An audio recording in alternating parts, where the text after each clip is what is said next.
Town leaders in Plainfield preparing to vote on a plan to drastically redevelop their downtown. They are the second Hendricks County community to propose this large-scale downtown redevelopment plans. 24-hour News 8's Brenna Donnelly spoke with town leaders and some concerned residents.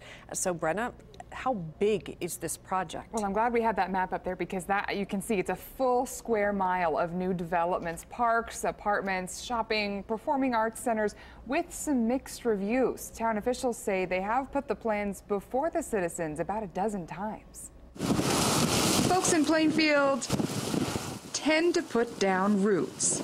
Yeah, actually, a lot of our neighbors have been around for 20 to 25 years. They say there are things here that they can't find in other Indy suburbs. It's got that homey small town feel, but you still have the amenities of like a bigger city too. This is Karen Means, a Plainfield resident her whole life. Keep up with the Joneses of the next town, so to speak. But she has some concerns about Plainfield's new downtown development. I mean, they're focused on that redevelopment, but I haven't heard of them speak of any development for families, that would need lower income housing. Town leaders have proposed some big changes. Let's face it, it's going to be transformative. Including swapping current and expensive apartments for luxury ones. It's a four-wave process, starting with one that just concerns the downtown square. Redevelopment and reuse of the Pruitt Theater, a green space that connects to Whitelet Creek.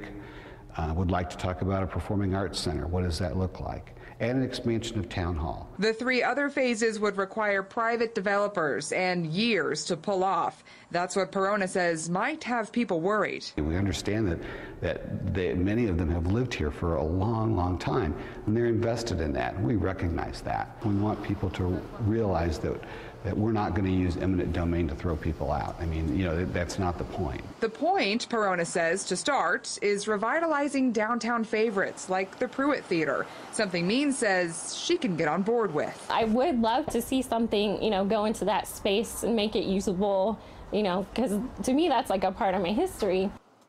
Now, assuming the town council votes in favor of the four-phase conceptual plan next Monday, the implementation phase would begin in January. And again, this is just the first of those projects, the Performing Arts Center, new town hall, the things that the town actually owns. Okay, so of course the big question is cost, right? Did the town provide any kind of numbers? I asked, like a good reporter, and right. They said they actually don't have a funding plan right now because this is still a conceptual design plan. They just got what they want it to look like, but of course they've got to get developers and contractors and bids in order to put a number on it. Okay. They did tell me they don't want to use all property taxes for this. They're going to try to use TIF funds, a lot like what Carmel and Fishers have done to redevelop their downtown areas. Okay, we'll follow it. Thanks, Brenna.